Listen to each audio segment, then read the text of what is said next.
아멘. 예, 함께 인사 나누도록 하겠습니다. 예수님 이름으로 사랑합니다. 예수님 이름으로 축복합니다. 예수님 이름으로 축복합니다. 예,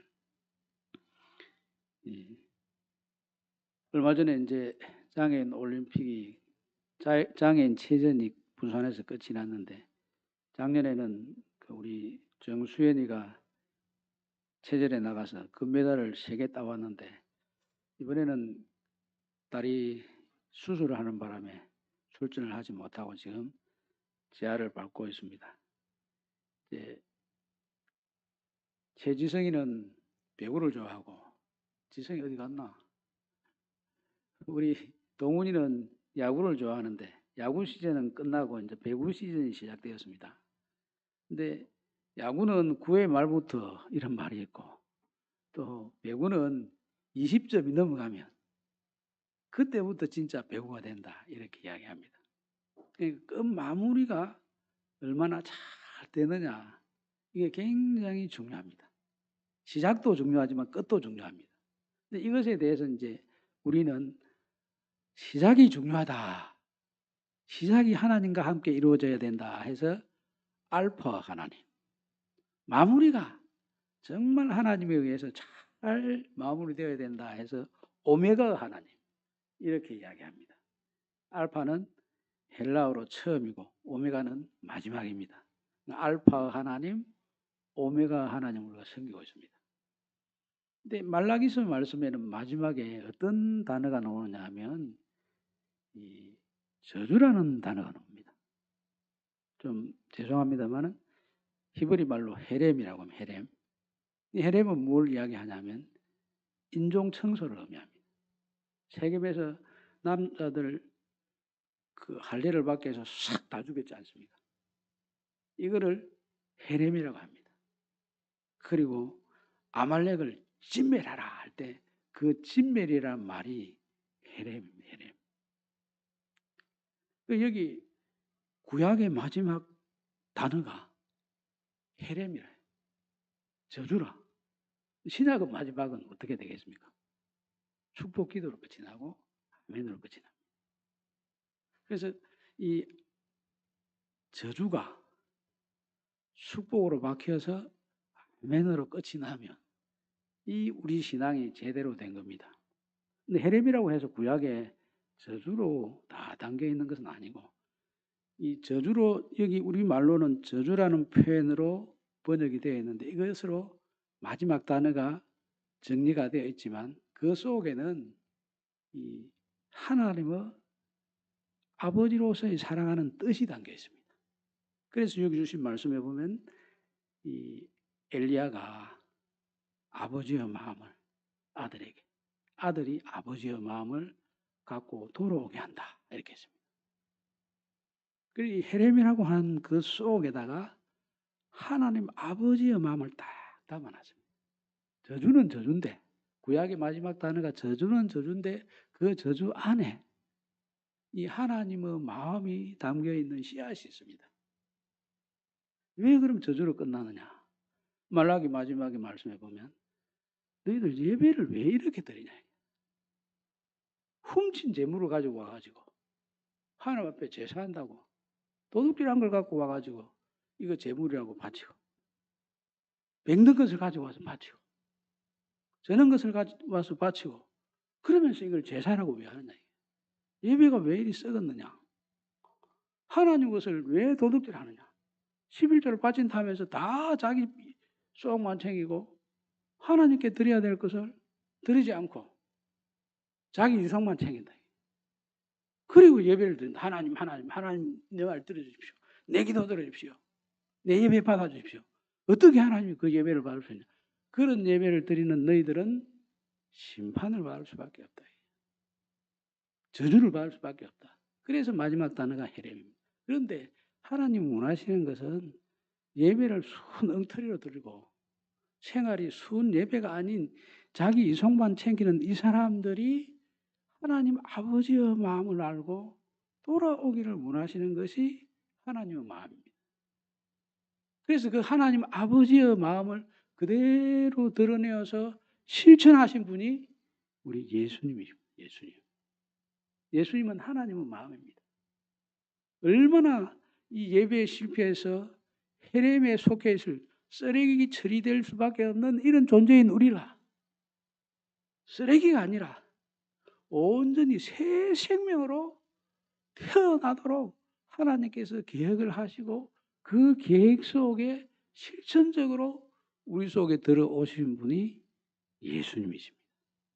예수님은 모든 것은 우리가 쓰레기가 될 수밖에 없는데, 살처분 될 수밖에 없는 그런 존재인데, 그런 우리를 온전히 새 생명으로 태어나도록 하는 모든 것이 예수님의 모든 생애 속에 담겨 있습니다. 이 땅에 오신 것도 참으로 놀라운 은혜의 복입니다. 어떻게 찾아오기는 찾아오는데 정말 우리나라 산업을 일으킬 만한 훌륭한 자질을 가지고 있는 사람이기 때문에 이 사람 데려다가 잘 키워서 미래를 개척해야 되겠다. 그런 그 자질이 있는 사람을 찾아서 찾아온 게 아니고 쟤 때문에 아무짝에도 쓸모없다. 아무도 안아주지 않는 이런 존재인 사람들을 위해서 하나님께서 자기 아들을 보내준다. 이 하나님 아니면 할 수 없는 일입니다. 이게 하나님은 사랑 아니고 온전한 사랑 아니고는 할 수 없습니다. 그리고 그 예수님이 십자가에 달려가지고 우리가 받아야 될 죄를 자신이 대신 다 지도록 해서 우리 죄의 문제를 깨끗이 씻어주시고 하나님의 의의 옷을 우리에게 입혀주셔서 예수님의 옷을 입고 살도록 모든 신분과 삶과 관계를 싹 바꾸어주신 것, 이것도 놀라운 은혜입니다. 그런 계획이 이 헤렘 속에 담겨있고, 그래서 이 헤렘을 하나님의 축복으로 바꾸는 그 결정적인 역할은 예수님 그분이십니다. 그래서 오늘 예수님을 증거한 이 사도행전을 마무리하면서 우리가 헤렘에서 축복으로 바뀌는 이 과정에 예수 그리스도의 큰 은혜를 입었는데, 하나님은 크고 놀라운 사랑을 입었는데, 그럼 우리는 어떻게 살아야 되냐? 그 말이 오늘 본문의 말씀입니다. 우리는 어떻게 살아야 되느냐? 여기 담대하게 거침없이 하나님의 나라를 선포하고 거침없이 예수 그리스도에 관한 모든 것을 거침없이 가르치라. 이게 우리가 이 세상에 살아가는 동안 은혜 입은 자로서 은혜에 합당하게 은혜에 의지해서 살아가는 모습을 보이는 모습입니다. 그 사도행전 말씀은 마무리가 안 됩니다. 마무리가 안 되고 제일 끝에 거침없이 이 단어가 제일 마지막 단어입니다. 그러니까 담대하게 거침없이, 이것이 우리가 이 세상을 예수님 때문에 또 하나님의 사랑 때문에 살아가는 삶의 양식입니다. 거침없이 또 담대하게 주의 복음을 전하기 위해서 제일 먼저 한 일이 뭐냐? 여기 주신 말씀에 보면 사도 바울이 온 이태를 자기 셋집에 머물면서 자기에게 오는 사람을 다 영접하고 하는 이 말은 환대한다, 크세니아를 실천한다, 이런 뜻입니다. 중동 지방에는 이 환대 문화가 있습니다. 나그네 된 사람을 대접을 잘하는, 이것이 정말 사람에 대한 바른 태도다. 신을 아는 사람으로서, 하나님을 아는 사람으로서 사람을 대하는 태도는 환대다, 이렇게 봅니다. 산상보훈에서 보면 마태복음 7장 12절에 너희가 대접을 받고자 하는 대로 남을 대접하라. 이것이 율법이고 선지자다. 이렇게 해서 황금률이 대접을 받고자 하는 대로 남을 대접하라, 이렇게 되어 있습니다. 지금 바울이 로마에 들어갔을 때는 그 신분 자체가 피의자 신분입니다. 이제 죄인으로 확정된 것은 아니지만은 죄인이라고 하는 점이 의심스러워서 재판을 받아야 되는 그런 위치에 있습니다. 이런 사람을 우리는 피의자라고 그렇게 이야기합니다. 그런 입장에 있으면서 이제 그 활동 자체가 제한이 되어 있습니다. 그가 로마 시민권을 가지고 있지만은 마음대로 활동할 수 없고, 그렇다고 해서 감옥에 쳐넣어가지고 괴롭힐 수도 없고, 그냥 셋집을 얻어가지고 가택연금 상태에 지나도록 배려를 해준 상태가 지금 바울이 로마에 들어와서 귀가하는 모습입니다. 그 감옥도 아닌데 집이 사실 가택연금 상태이기 때문에 그 집 밖으로 나갈 수가 없습니다. 그런데 전도는 해야 되고 복음은 전해야 돼요. 그럼 내가 나가서 전해야 되는데 나갈 수가 없으니 사람들이 많이 몰려오도록 해야 되지 않겠습니까? 들어오도록 해야 되지 않겠습니까? 들어오도록 하기 위해서는, 모여오도록 하기 위해서는 반대가 필요합니다. 잘 영접해야 정말 저 집에 들어갈 때마다 훌륭한 특별한 대접을 받아야 그 집에 자꾸 가보고 싶지 않겠습니까? 좋아하는 사람도 있고 싫어하는 사람도 있을 것입니다. 좋아하는 사람들은 대접을 받았으니까 좋아하겠지만 싫어하는 사람들도 불편해하지 않도록 대접을 하는 겁니다. 근데 지금 바울은 피의자 신분에 있어서 다른 사람에게 넉넉하게 마음을 쏟아낼 그런 환경이 되지 못합니다. 그럼에도 불구하고 다윗은 찾아오는 모든 사람에게 정말 예수님의 마음을 가지고 영접했습니다. 따뜻하게 사람을 대하니까 그 따뜻한 온기 속에 사람들이 자꾸 모여듭니다. 그래서 사람들을 이렇게 따뜻한 하나님의 온기를 쏟아내므로써 모여들게 해서 거기서 바울이 많은 사람에게 전도를 했습니다. 그러면 모여드는 게 중요한 게 아니고 전도할 때 어떤 내용으로 전도를 하느냐, 이게 중요한 거 아닙니까?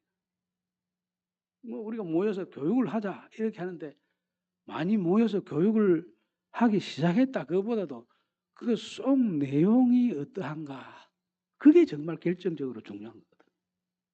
그럼 모여가지고 그냥 막 희낙낙하다 시간만 때우고 들을 때는 기분이 좋았는데 지나고 나면 뭐 남는 거 아무것도 없고, 이렇게 되면은 뭐 시간만 괜히 보냈구나 이런 생각이 들지 않겠습니까? 들을 때는 뭔가 뭐 별거 아닌 것 같은데 나중에 나서서 보니까 자꾸 머릿속에 그때 들었던 거, 배웠던 거, 익혔던 게 계속 내 마음속에 되새겨지고 한 줄 내 그걸 가지고 생각하게 되고, 그것 때문에 뭐 마음도 바뀌고 생각도 바뀌고 태도도 바뀌고 사람 대하는 방식도 바뀌고, 이렇게 되면 이게 진짜 제대로 된 교육이지 않겠습니까? 근데 그 교육의 핵심적인 내용이 뭐냐면 하나님의 나라를 전파하고, 첫 번째가 하나님의 나라를 전파한다. 하나님의 나라는 어떤 나라입니까? 하나님께서, 예수님께서 왕이 되시는, 주인이 되시는 나라가 하나님의 나라입니다. 하나님의 나라를 전파했다 하는 것은 주인을 바꾸십시오. 당신 삶의 주인은 내가 아니고 예수님입니다. 그 점을 명확하게 하라는 거예요.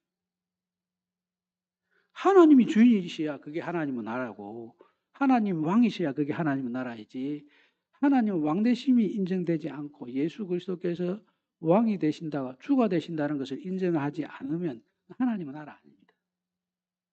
그래서 내게 속해 있는 모든 것은 주 되시는 예수님의 것입니다. 이 고백이 분명해야 인생이 달라진다. 인생만 달라지는 개인적인 게 아니고 나라라고 얘기했으니까 내가 주인 되는 것을 완전히 포기하고 예수님께서 그 왕자리를 딱 차지하면 나라가 된다. 공동체가 완전히 회복이 된다는 거예요. 우리 개신교가 가지고 있는 신앙 중에 극복해야 될 게 너무 개인 구원에만 초점이 맞춰져 있어가지고 개인만 잘 되면 이게 신앙생활 잘 제대로 되는 건 줄 생각하는데 우리 신앙은 여기 보여주신 것처럼 회개하라. 천국이 가까워왔느니라. 우리 신앙하는 현장은 공동체가 하나님의 나라가 돼야 돼요. 천국이 뭐 개인이 천국입니까? 하나님의 나라가 어디 있습니까? 물었을 때 하나님의 나라는 네 안에 있다 이렇게 하지 않고 너희 안에 있다. 너희 안에.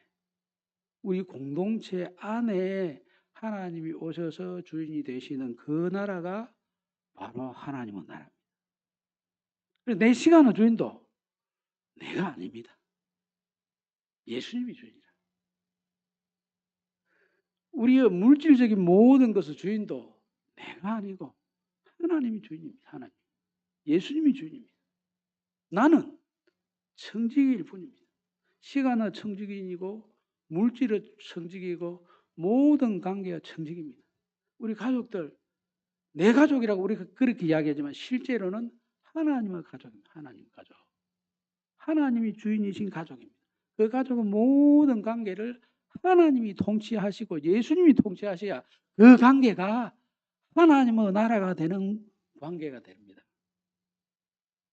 그 관계 속에 예수님이 없고 사람의 욕심만 들어있으면 그건 세상 나라에 속해 있는 모습입니다. 하나님의 나라는 아닙니다. 좀 더 가격하게 나쁘게 이야기하면 마귀의 나라지 예수님의 나라는 아닙니다. 그리고 우리의 관계나 태도나 습관 속에 왕이 분명하게 예수님이 되시는 것, 하나님이 되시는 것, 이게 하나님의 나라입니다. 그 나라를 선포하는 것을 우리가 거침없이 해야 된다. 담대하게 그것을 선포해야 된다. 이게 우리가 헤렘에서 하나님의 축복 가운데로 들어가는 과정에서 해나가야 될 일들입니다. 이것은 세상과 영적 전투이기 때문에 그냥 대충대충 이렇게 해서는 되는 것이 아니고 담대하게 해야 됩니다. 전쟁은 거침없이 해야 되지. 이 전쟁하는데 결단 없이 어정쩡하게 이래 볼까 저리 볼까 뭐 세상 말로는 하자면 미지근하게 그렇게 해서는 전쟁에서 이길 수 없습니다. 무슨 뭐 운동을 할 때도 작전이 내리면 아주 가감하게 그걸 추진을 해나가야지. 그 작전이 떨어졌는데 해볼까 말까 이렇게 하다가 아무것도 안 됩니다. 운동할 때 보면 그렇지 않습니까? 얼마 전에 월드 시리즈 끝나는데 번트를 대라 하는데 확실히 번트를 대야 되지. 이게 될까 말까 어정쩡하게 하다 니도 죽고 내도 죽고 두 사람 다 죽습니다. 망하니까. 영적 전쟁도 마찬가지입니다. 그래서 여기 사도행전 말씀에 우리는 하나님의 나라를 선포하는 데 있어서는 담대하게 거침없이 주저함 없이 어떤 방해도 장애물에 대해서도 밀고 나가는 이런 모습이 있어야 됩니다. 예수 믿는 사람들이 겁쟁이가 되면 안 됩니다. 두려움에 꽉 사로잡혀 있으면 아니 예수님이 왕이신데 하나님이 왕이시고 하나님이 살아계시고 예수님이 살아계시고 예수님이 내 마음을 주장하시고 내 생각을 주장하시고 우리 모든 태도와 관계를 주장하시는데 왜 겁쟁이가 되어 있습니까? 그 예수 안 믿는 거라 그게. 아니면 예수님을 잘못 믿는 거라. 두려움 없습니다.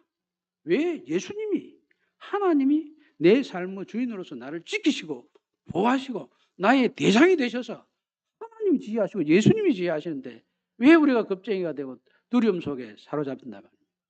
그 있을 수 없는 일입니다. 그래서 하나님의 나라를 선포하고 그 다음에 예수 그리스도에 관한 모든 것에 대하여 담대하게 거침없이 가르친다. 이게 지금 은혜 받은 사람이 할 일입니다. 예수님에 관한 모든 것은 은혜 없는 사람은 알 수가 없습니다. 깨달을 수가 없습니다. 왜? 그 은혜는 예수님께서 우리에게 부어주신 특별한 선물이기 때문에 하나님의 선물을 사람의 마음으로 받을 수가 없고 깨달을 수가 없고 성령께서 역사하셔야 이것이 하나님의 선물이구나. 이것은 하나님의 은혜구나. 이걸 압니다. 그 하나님의 은혜에 들어간 사람이 예수님의 가르침이 무엇인지를 깨달을 수 있고 나눠줄 수가 있습니다. 은혜 없는 사람은 사랑할 수도 없고 용서할 수도 없습니다. 하나님 사랑을 모르는데 무슨 사랑을 한단 말입니까? 하나님의 사랑을, 하나님의 선물을 모르는데 어떻게 사람을 용서한단 말입니까? 그래서 예수 그리스도의 모든 것을 담대하게 거침없이 가르치기 위해서는 먼저 나의 나 된 것은 하나님의 은혜입니다. 이 고백이 그 배경이 있어야 돼요. 바울에게 그게 있지 않습니까?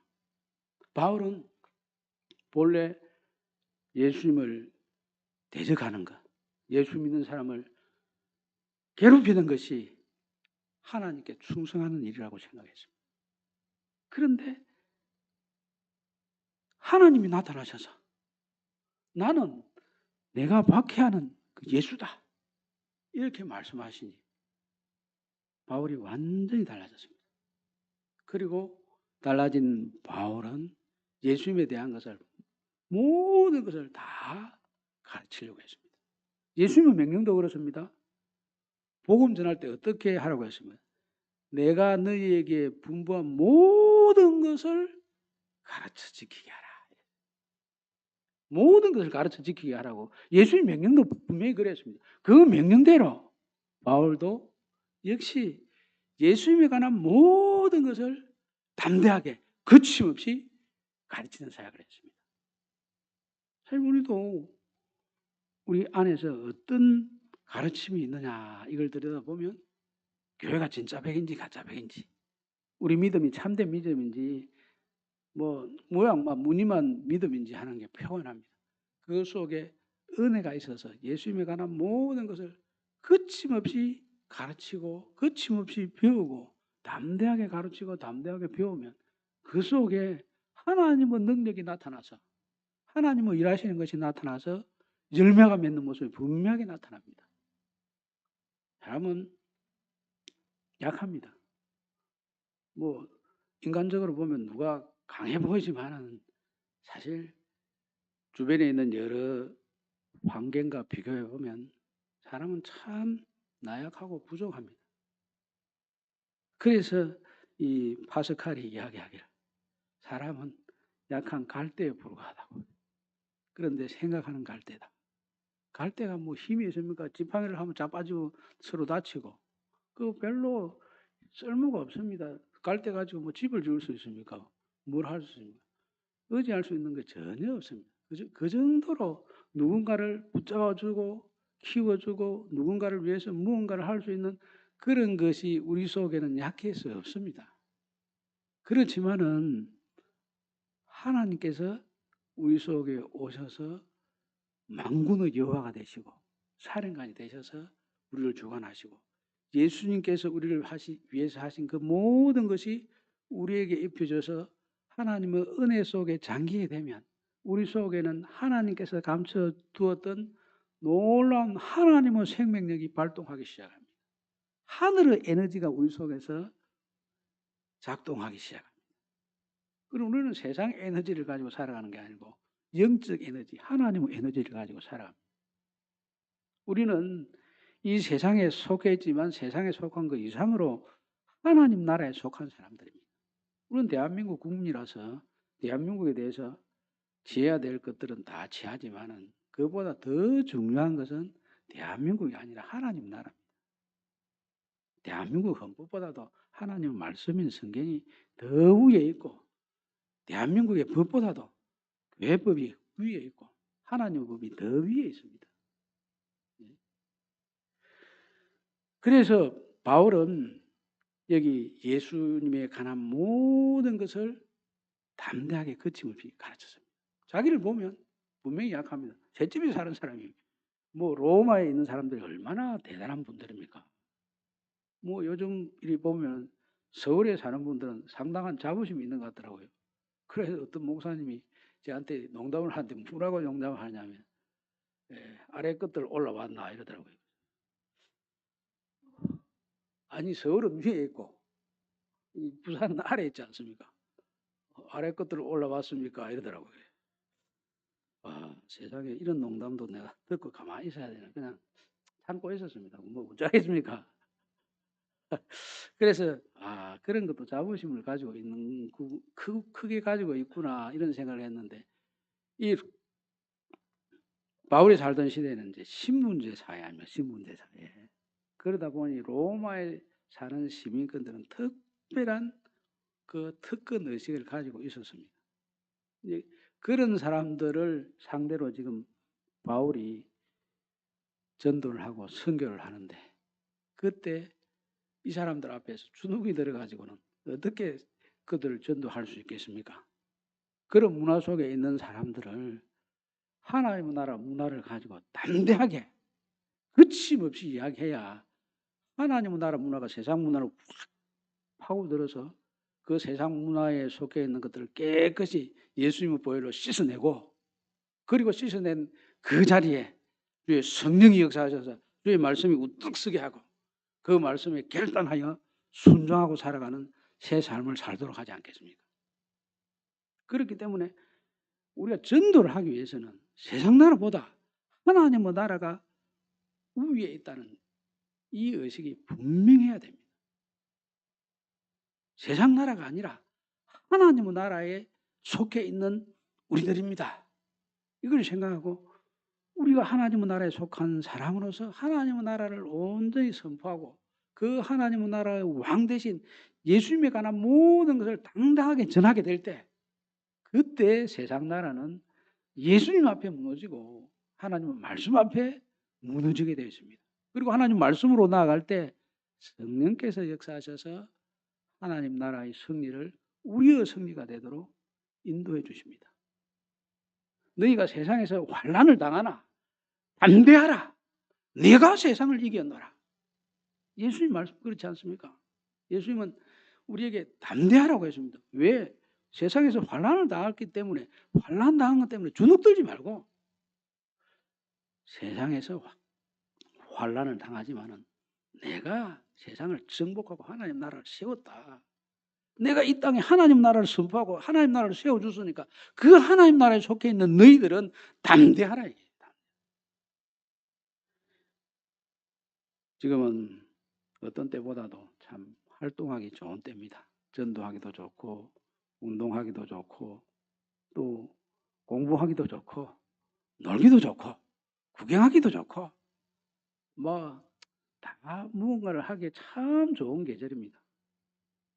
이럴 때 우리 하나님 나라를 최우선에 두고 예수님에 관한 것을 당당하게 어떤 활동을 하든지 어떤 관계 속에 있든지 당당하게 그 예수님의 이름을 선포하고 그 하나님 나라를 선포함으로써 우리가 가는 모든 현장 속에 하나님의 나라가 이루어진 큰 은혜가 임하게 되기를 우리 주님의 이름으로 축복합니다. 아멘. 지금은 다 함께 일어서셔서 주님 다시 오시